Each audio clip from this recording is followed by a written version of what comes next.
हाय, कसे आहात? कालच जान्हवीने ना एक व्लॉग पोस्ट केला आहे आणि म्हणजे पहिली उन्हाळ्याची सुट्टी, पहिला दिवस सॉरी. आणि उन्हाळ्याची कामे सुरू करूया. पहिले स्वतः आवरलं, मग घराला आवरलं. त्यानंतर आहे ना मम्मीने मला एक काम सांगितलं. मम्मीने पहिलंच काम लावलं. जा म्हणली दूध घेऊन ये. म्हणलं का? दूध का? तर म्हणली की दूध का तू काल आणलेलं दूध होतं ना, फाटलं. म्हटलं कसं काय रे यार, दूध फाटतं? एवढी भूक लागली होती ना, त्यात पण ह्या दुधाला फाटायचं होतं. जा म्हणली पटकन दूध घेऊन ये, चहा बनवून देते. पटकन दूध आणलं, पिशवीत टाकलं आणि बाकीचे उरलेले पैसे घेऊन आहे ना घराकडेच निघालेली. घराकडे निघता शिड्या चढतच होती तर पाहिलं कोण नाही आहे. तर चला मस्ती चालू करूया.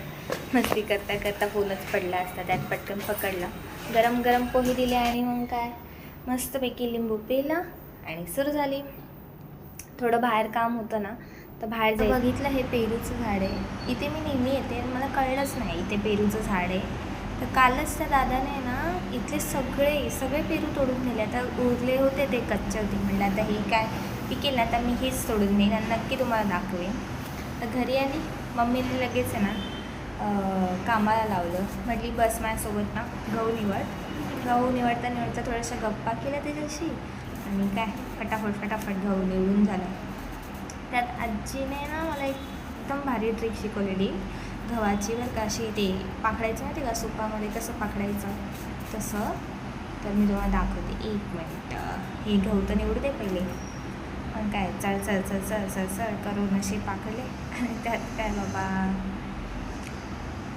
खूप कंटाळा आलेला. 2 तास बसलेली, निवडून झाले, शेवटी पोत्यात भरले. पुढची मजा बघण्यासाठी व्हिडिओला लाईक, सबस्क्राईब आणि बेल आयकॉनला क्लिक करायला विसरू नका. Bye bye.